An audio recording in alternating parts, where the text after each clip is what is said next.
clouds from the Kuwait oil fires in 1991, also expressed frustration that he was denied funding to sample the Canadian and other forest fires in Rizway. 12.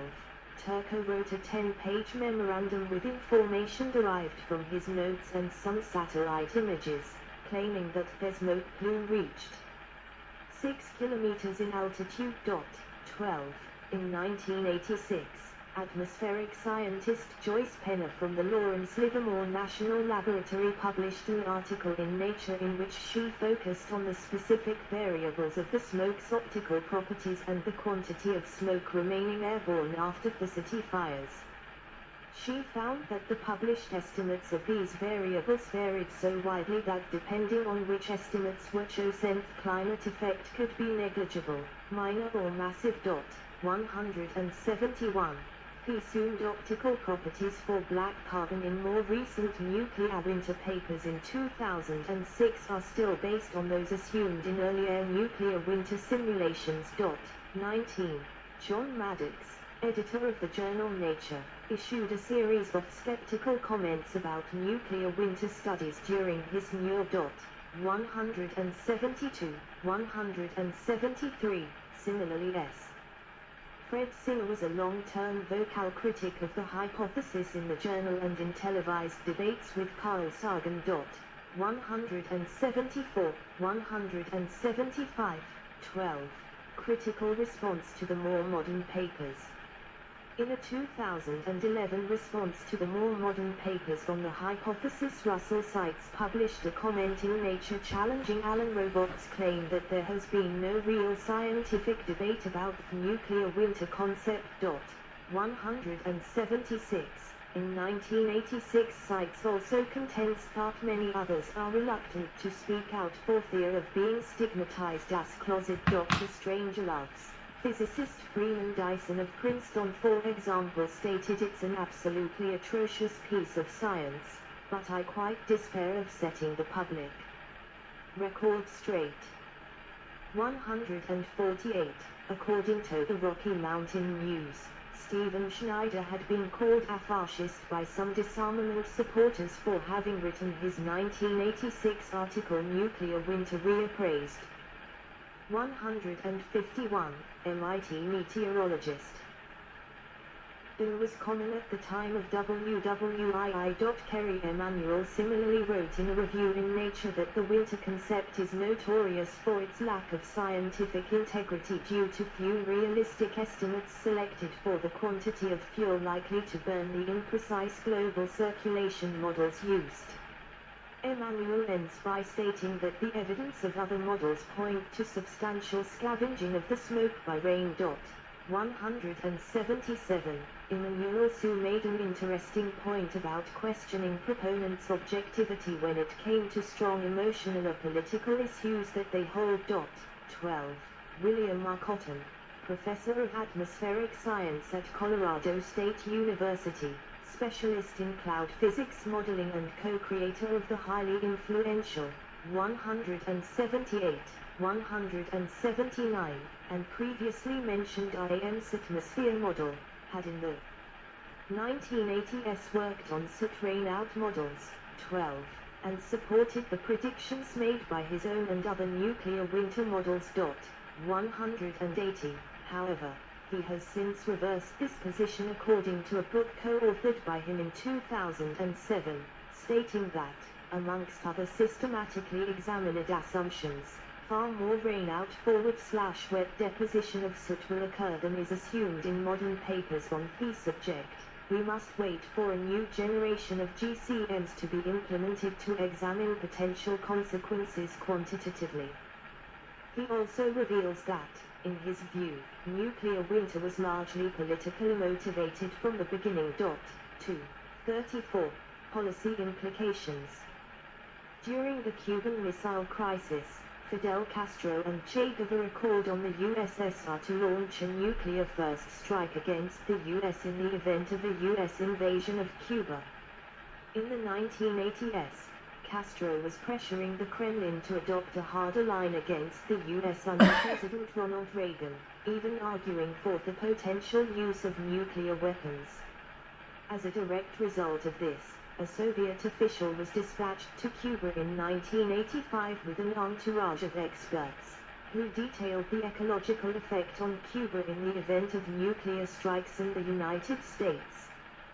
Soon after, the Soviet official recounts, Castro lost his prior nuclear fever. 181, 182. In 2010, Alan Robock was summoned to Cuba to help Castro promote his new view that nuclear war would bring about Armageddon.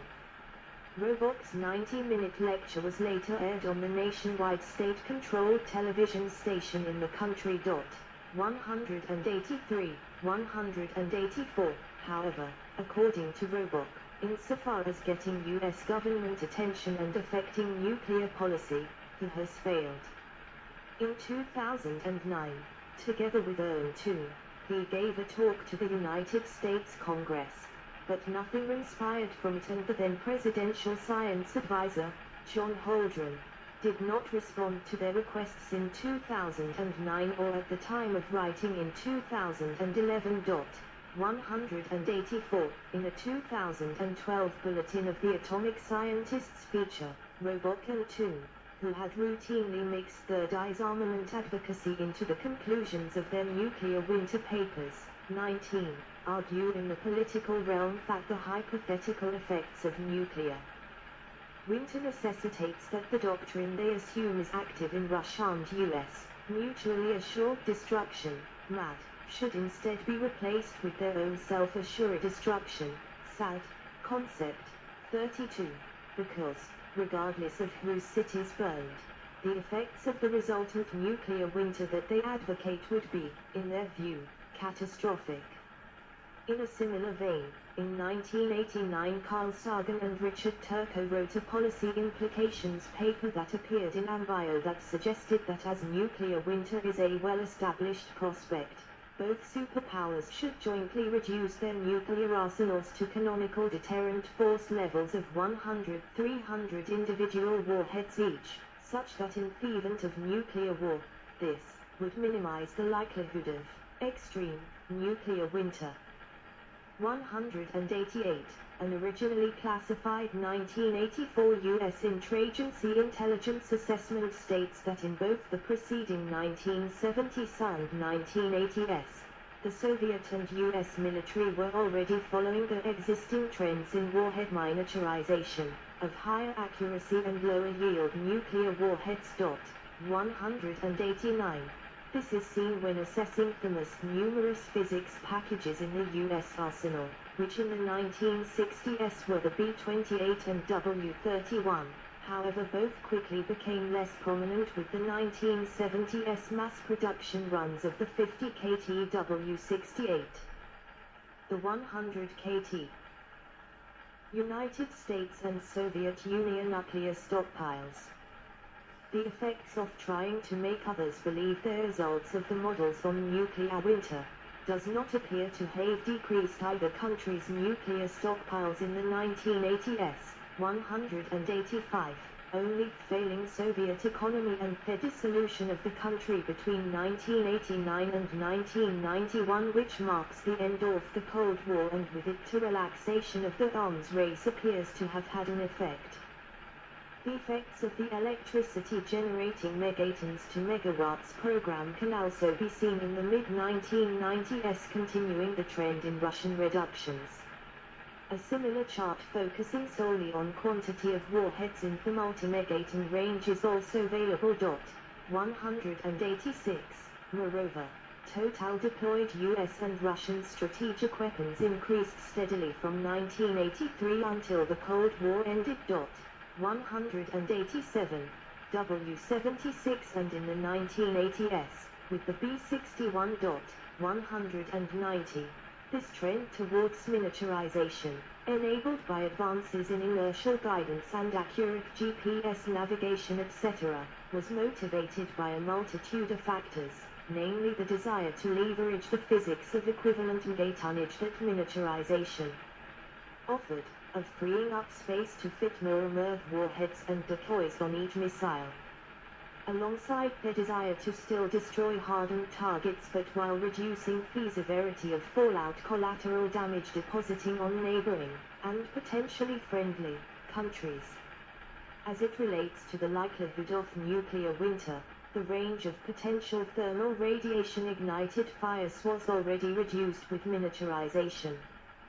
For example, the most popular nuclear winter paper, the 1983 Tufts paper, had described a 3,000-round counter-force attack on ICBM sites with each individual warhead having approximately 1 mount of energy. However, not long after publication, Michael Orfeld of Michigan State University and political scientist Stephen Simbala of Pennsylvania State University argued that the then already developed and deployed smaller, more accurate warheads, E.G.W-76, together with lower detonation heights, could produce the same counterforce strike with a total of only 3 mount of energy being expended. They continue that, if the nuclear winter models prove to be representative of reality, then far less climatic cooling will occur, even if firestorm-prone areas existed in the target list. As lower fusing heights such as surface bursts would also limit the range of the burning thermal rays due to terrain masking and shadows cast by buildings. 191, while also temporarily lofting far more localized fallout when compared to airburst fusing, the standard mode of employment against UN-hardened targets. This logic is similarly reflected in the originally classified 1984 Interagency Intelligence Assessment, which suggests that targeting planners would simply have to consider target combustibility along with yield, height of burst, timing and other factors to reduce the amount of smoke to safeguard against the potentiality of a nuclear winter. 189. Therefore, as a consequence of attempting to limit their target fire hazard by reducing the range of thermal radiation with fusing for surface and subsurface bursts, this will result in a scenario where the far more concentrated, and therefore deadlier, local fallout that is generated following a surface burst forms, as opposed to the comparatively dilute global fallout created when nuclear weapons are fused in airburst mode. 191, 198.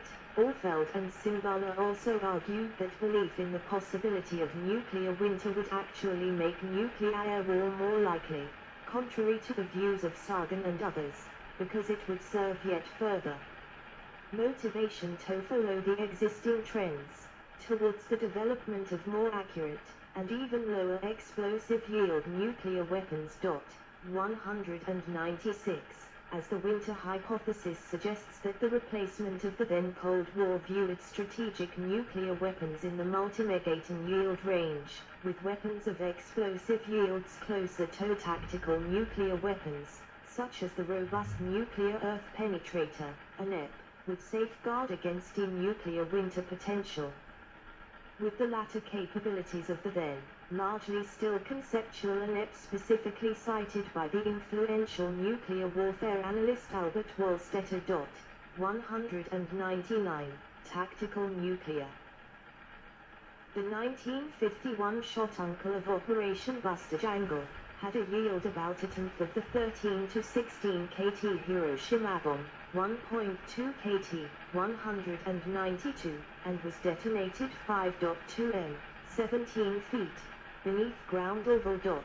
193. No thermal flash of heat energy was emitted to the surroundings in this shallow Veritas. 192. The explosion resulted in a cloud that rose to 3.5 kilometers, 11,500 feet. 194. The resulting crater was 260 feet, 79 m, wide and 53 feet, 16 m, deep. 195.